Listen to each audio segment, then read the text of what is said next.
In a niche series like Atelier, it's rare to get 2 games in 1 year. Though in 2025, that's exactly what has happened, with Atelier Yumiya releasing in March, a great game to be sure. Yet fast forward to September, and enter Stage Right, Atelier Resleriana, the Red Alchemist and the White Guardian. And man, as a guy who loves Atelier, it is the better game.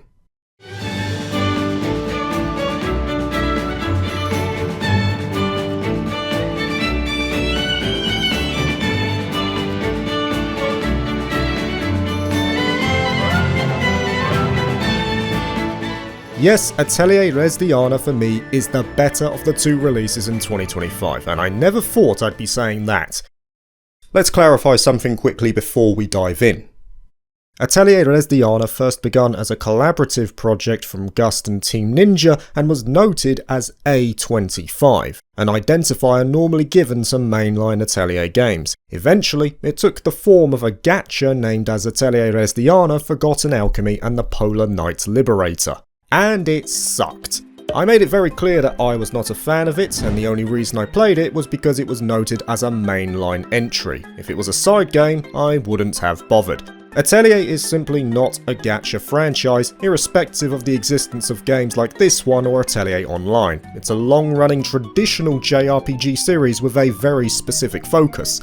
After I saw how crafting, for instance, was treated in the gacha entry, I quickly bounced out. That was not what I play Atelier for. And it seems I wasn't the only one who thought very little of it. The global version lasted just over a year before its end of service, though the Japanese version is still ongoing. With that though, you'd think Resleriana was done and dusted in the West, but no, it got another announcement, one that I was quick to dismiss at first because I simply thought it was some form of event or expansion to the gacha entry. It was only after seeing the platforms that I started to take note.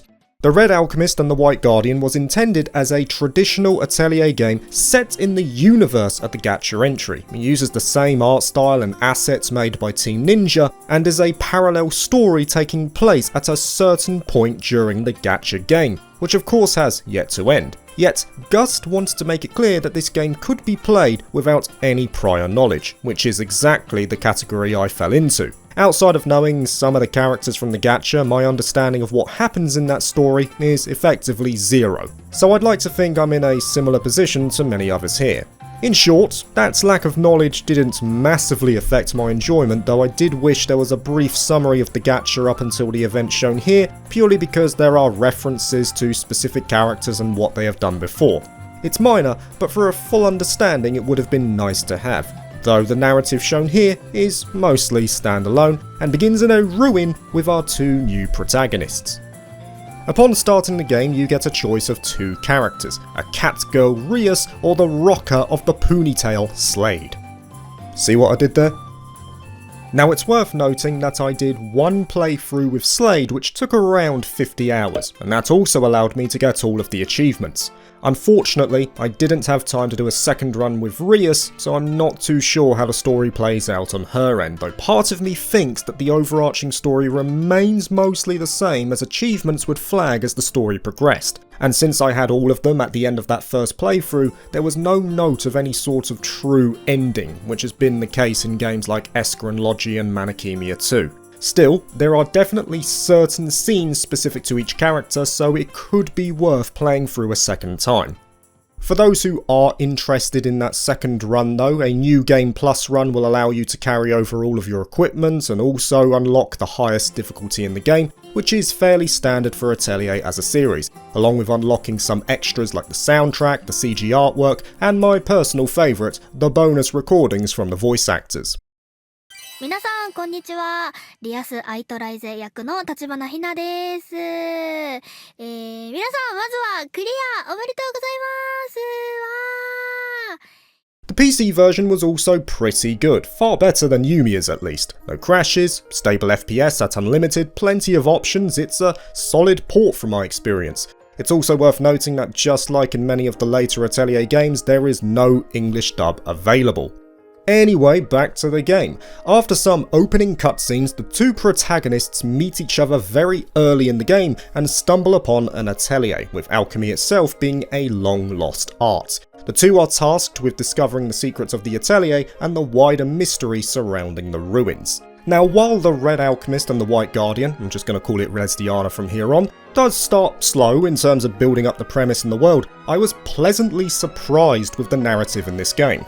Atelier isn't really known for its story, they kind of just bring everything together, and the games are more focused on the charming cast of characters. It's only in more recent games like Rise 2 onwards where the story has become more of a focus, though the quality of said stories is still inconsistent. Resleriana's though is very good for my taste. Well told, good development, presented well, it's one of my favourite stories in Atelier as a whole, though there's no question it still maintains a character-focused premise. Yet again, the characters are where Resleriana excels, and we'll touch on the new one soon, though it also possesses something that no other mainline Atelier game has, one thing that allows it to stand apart from its peers and endear itself to fans of the series, and that is the returning characters. この人は？ああ、紹介しておかないといけなかったわね。彼はロゼリュクス・マイツェ。オートから呼んでもらった優秀な冒険者よ。ロゼリュクス、長い名前だね。ロゼで構わない。みんなそう呼んでるからな。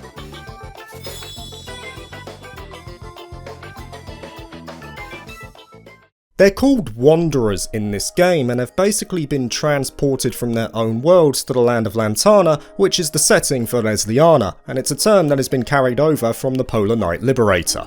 This is one of the main reasons why I was so annoyed at the gacha entry, because despite mine not enjoying it as a game, I also lamented its wasted potential, and made clear that the premise and what it had within it could have been components to make an amazing traditional Atelier game.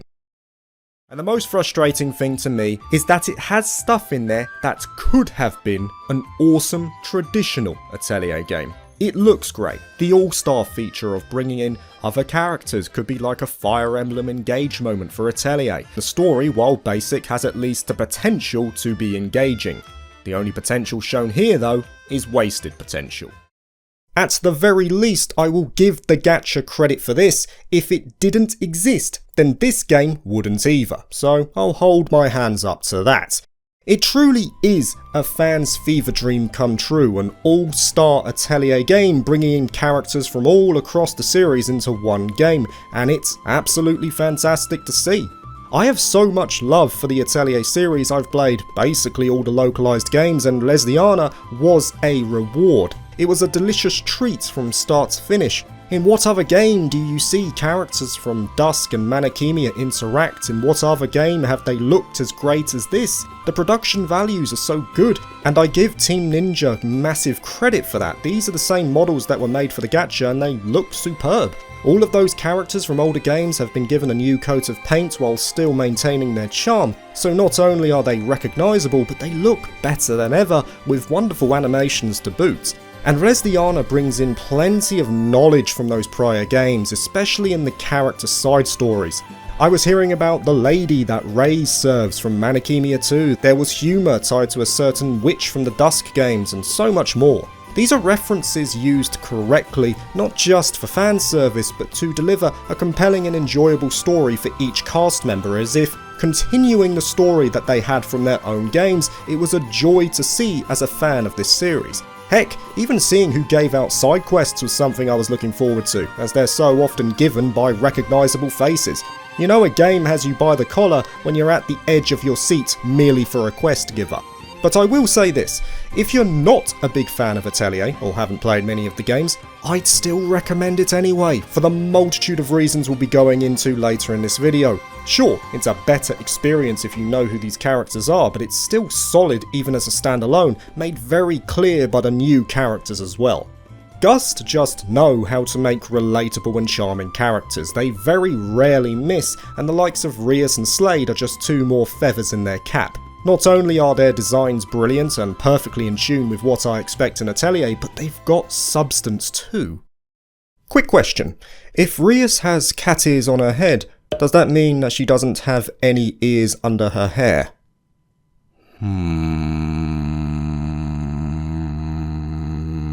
Jokes aside, they are brilliant protagonists, develop very well, and have that dynamic similar to Esker and Logi where they prop each other up, they help better the other. The chemistry between them is a joy to watch, and just seeing their relationship evolve over time was worth every hour of playtime.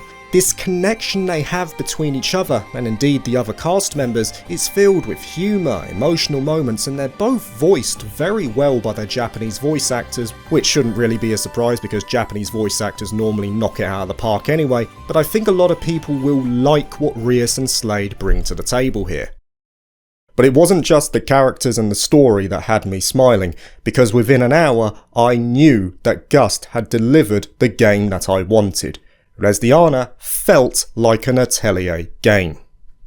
As great as I think Yumiya is, it falls into the same bracket as Final Fantasy XVI does for me. A great game, and indeed a great addition to the series in certain respects, but does it have that series identity? After some mulling over, I pretty much decided that no, I don't think it does. If I were to recommend an Atelier game to someone new to the series, I don't see Yumiya as the one to bring a new fan in. Because even if this person enjoyed Yumiya, they'd find the rest of the series just far too different. No open world, no construction, and a completely different take on combat along with a time limit in some cases. With Resleriana though, I have no such qualms. Outside of the vast amounts of returning characters that may even incentivize a new player to seek out the older games if they like this one, it is, for me, the representation of what an Atelier game is. When I think of Atelier, I think of the gameplay shown in Resleriana. Initially, the combat itself, turn-based, free on the front, free on the back, and it's great. Each character has a number of skills, they get more by investing into their individual skill trees, and as an added bonus, they're recognisable abilities from the games they're from, animations and all, and there's a timeline on the right-hand side dictating turn order, which you can indeed manipulate. On the bottom there's an option to link attacks similar to Atelier Sophie 2. One character will act and it will then be followed by up to 2 other members with their own attack, eventually leading to the final member switching over to the front row. You can also link item usage too, and there's also mechanics like the burst mode, unity attacks and more that opens up over time. If you press the right bumper on an Xbox One controller, you can also use one of your link nodes to have a character intervene by using one of their equipped items. In short, it's a familiar yet fun battle system, rooted in something that's been seen before, but no doubt feels great to play, especially with the animation quality being as good as it is. Exploration is more of the same, rooted in the familiar. You have a hometown called Halfine which acts as the centre of the game, and a bunch of gathering fields. Said gathering fields aren't too big, but they've got plenty of reasons to revisit them for either quests or to access previously blocked off areas later in the story, with the reward for doing so often being new recipes for crafting. However, Resleriana did bring in the so-called dimensional paths, which are basically a collection of dungeons split based on difficulty. You have the mandatory one tied to the story, a normal version, a hard version, and a final difficulty that opens up later in the game, with better quality ingredients available if you tackle the harder versions. Not to mention unlocking some specific recipes like late game ingots and cloth for weapons and armour, which will segue us nicely over to the crafting itself. In simple terms, Rias will access the cauldron at the Atelier, choose a recipe, and it's split into 3 phases, with the last one opening up later in the story. Initially you put in the core ingredients, then you have a second layer where you're generally mixing and matching the traits, and then finally there is enhancement, all based around the colour system. Each ingredient is split in halves, and each half has a different colour. If you link the colours between ingredients, you can carry over the ingredient's trait to the item itself. Now I will say, I was worried about the crafting in Resleriana because all of the trailers showed this colour linking mechanic, and unfortunately the gods ordained upon my birth to grant me partial colour blindness, so certain hues like blue and purple or green and yellow are difficult for me to separate. And that is exactly the case in Resleriana. I struggled to tell some of these colours apart, but it was never a problem because there's a graphic that shows when a colour is linked, which helped massively. But there are also situations where the ingredients that will link will be automatically filtered to the top of my selections, another very welcome feature of quality of life, as later on I had hordes of ingredients, so anything to prevent me scrolling through endlessly was great to see. This became very useful when doing any sort of recipe morphing, which is basically the process of taking a specific ingredient and adding it to a synthesis in order to unlock something new. And the only way to do this is to not only have that ingredient, but to also link the colours as well, something that becomes easier later on with catalysts which allow you to change a note's category or indeed the colours themselves. In terms of the depth of the alchemy, it was pleasantly deep. It reminded me a lot of Atelier Ayash's system, which was all about positioning items in the right way in order to make sure that the traits I wanted remained on the item, with weapons, armour and bombs having up to 3 traits upon them, and synthesis items only having 1. So there was a level of preparation for those late game items to ensure I had what I wanted. For example, for a bomb, I'd want to keep the trait extremely devastating on the item to increase its power. But if it was the first ingredient in the synthesis, it could easily be knocked off the list. So to prevent that problem, I would just make sure the final 2 ingredients didn't link by colour, instead just using them as a means to boost the item level, which is the substitute for quality in this game, and thus the unneeded traits wouldn't carry over, leaving me with what I wanted for the later enhancement stage. Item enhancement just adds even more to the table. Instead of using ingredients here, you use the power of the characters who have their set of traits and colour affiliation, and these are once again unlocked via the skill tree. In here, this is where you can start to compound the traits into better versions. For example, mixing stat supercharged traits will eventually lead to a compounded version which raises all stats of the characters by a set amount, but by compounding the trait, it also leaves space for something else. This is what I expect from Atelier, an enjoyable crafting system that only gets better with the more time I put into it, while at the same time not being too easy to break, which is the main issue I had with Yumiya's system. While success in Yumiya's alchemy ultimately came down to use better quality ingredients, Resleriana's has much more focus on the preparation of lower level ingredients with the traits you want, and making sure they're positioned correctly during the process, and as such, it feels much more rewarding. However, since we're mentioning item enhancements, it's not just the characters who can contribute. You can also find fairies in the dimensional paths who have their own trait and colour as well. You pay a certain amount of coal, or money in this case, and you effectively hire them to assist in alchemy. And generally speaking, the more you have, the better the enhancement process becomes, though you are limited in how many fairies you can have at one time. To counteract this, there are notably better fairies in terms of traits in higher level dimensional paths, so it goes without saying you replace the duds with better ones later on. But these lads don't just assist in alchemy. Rias and Slade also pay them to assist in another big part of the game, which is the shop management. Back in the town of Halfine, Rias has a shop that was once owned by her grandfather that she wants to revive, and that in turn she feels will rejuvenate the town by boosting its commerce and bringing people back. In short, Rias and Slade will stock items made through synthesis or found in the gathering fields and sell them for profit. The aforementioned fairies provide 3 functions to the running of the shop, which are customer service, cleaning, and inventory management, with each fairy having a rank tied to each role. From every day of business, the fairies will level up, as will the shop and certain parts of the city depending on what was sold. It's a neat mechanic, though compared to the alchemy it's nowhere near as deep, not to mention it's extremely easy to make money through the shop, which makes other aspects of the game much easier. For instance, this accessory here is one that I found in a treasure chest, and for a set amount of just over 1000 coal, I can replicate it as much as I want. I can then resell that in the shop, with each of them fetching around 5 times as much, and I can just infinitely loop that to make tons of cash. That cash is very useful too, because not only can you replicate items you've made by just paying money, it's also the way you can upgrade the town. There are 5 separate areas to invest into, and you improve them by spending a flat sum of coal and contributing some items. These investments will eventually lead to the city regaining its former splendour, offering better ingredients from merchants, new recipes, and later on even granting the very useful catalysts for crafting itself. All in all, it's a good addition. The crafting is no doubt still the focus, as it so often is in Atelier, but the shop management and town investment didn't feel out of place at all. They were great parts of the game. And I echo that sentiment as well for the last part of this review. Generally a given in Atelier, which is the soundtrack. And I say it's generally a given because in truth I was disappointed with Yumiya's OST. It was one of the biggest issues I had with that game, as this series hardly ever lets me down with its music. Every game has at least a handful of brilliant songs that match the tone of that entry. Yumiya was certainly an outlier in that respect. So I am very happy to say that Resleriana is a return to form on that front. The music is once again excellent, so rejoice Atelier fans, you'll get your ear candy in this game instead.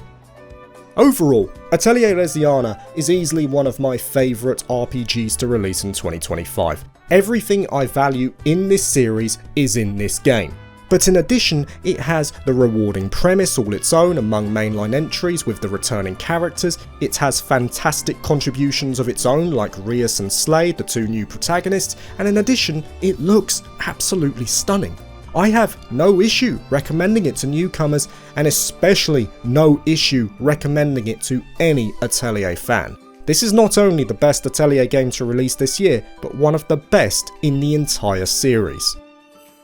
Thank you for watching this video. If you liked it, please like and subscribe for more JRPG content, and consider joining my Patreon if you're interested. Peace.